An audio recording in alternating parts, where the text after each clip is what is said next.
meron tayong panibagong vlog. Hyundai Tucson. So low power siya, tapos yan. So nakasagad na yung accelerator ko. So hanggang 2.9 lang yung RPM nya. So kailangan umabot to ng 5,000 or 4,500. So scan natin.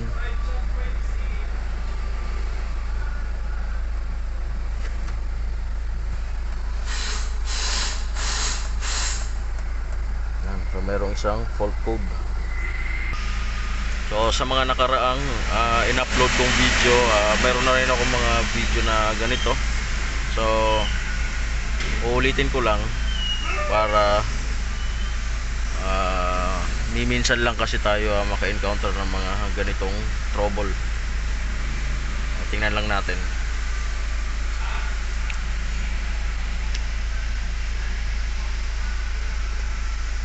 Ayan. So ito yung pumula. Ayan. So yung problema nya, P0101 mass or volume airflow air circuit range. So pakita ko sa inyo. Yan guys, ito yon. So ito yung pinakang problema kung bakit low power, napakababa ng RPM. So magpapalit tayo nitong mass airflow na to. So positive yan, ito talaga yung problema. Yan. So nandito yung pamalit natin, original to, galing Hyundai. So ikakabit natin to para magkaalaman na kung makukontrol na ba yung RPM nya. Yan guys.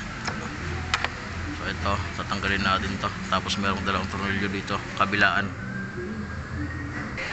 Yan guys, nakabit ko na yung dalawang tornilyo. Ito na yung bago.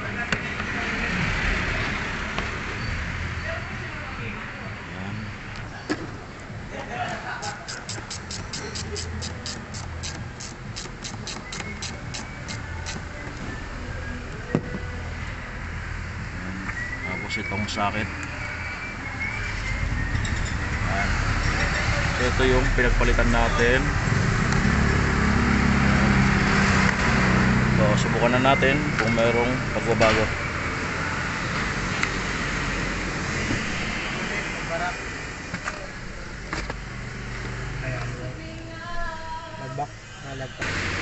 So syempre scanin ulit natin para makasigurado tayo.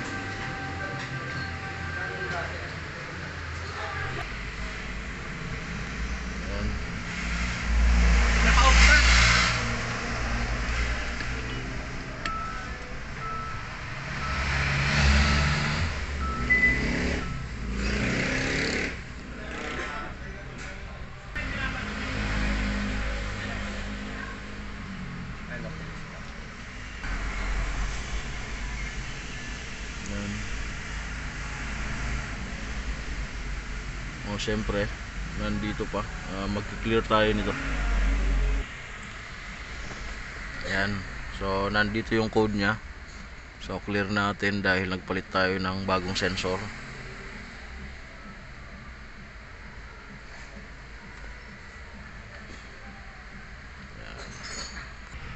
Ayan guys, na-clear na natin. Subukan na nating start. So kanina makikita nyo hanggang 2.9 lang yung RPM. Tingnan natin to.